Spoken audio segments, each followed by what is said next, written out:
Oh, Cody said, it took me 7 months, but I completed all the self-authoring suit in July. I'm still not motivated to do anything and waste all of my time.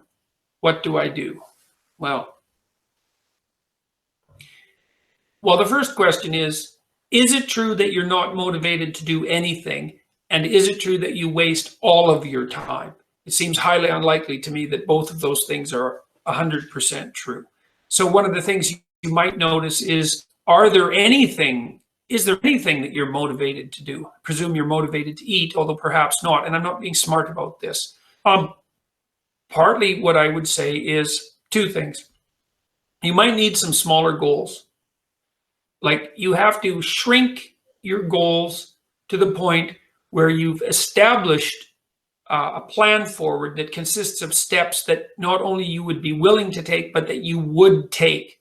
And so some of that's humility. It's like, man, I'm stuck. I can barely do anything. That's okay. Like, well, I'm laying in bed for 7 hours a day. Well, could I lay in bed for 6 hours and 6.5 hours tomorrow?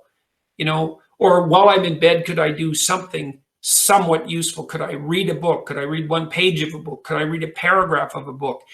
You have to find those steps forward that you would take. I really think it's useful to make friends with something like a Google Calendar, or whatever calendar program you might want to use, and start designing days that you would like to have, because that's the right way to use a calendar. And everyone out there that's listening, you should use a calendar to structure your days. Because if you know what you're doing tomorrow, it decreases your anxiety substantially, because you need that kind of structure.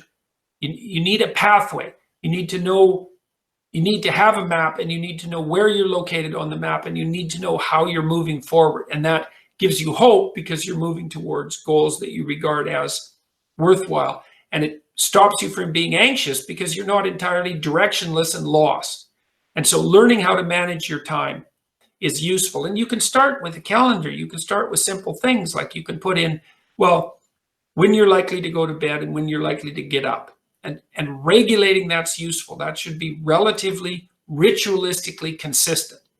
It's very difficult to get your life in order if your sleep-wake schedule is completely random, or if it's not aligned with like day and night, and if it's not aligned with the normative practices of other people. And so you may have to learn to get your sleep-wake cycle regulated properly. And then the same with your eating schedule. Those are very basic things. And you can do that badly, but that's what you want to approximate. 3 meals a day, let's say, because that's what people do normatively. And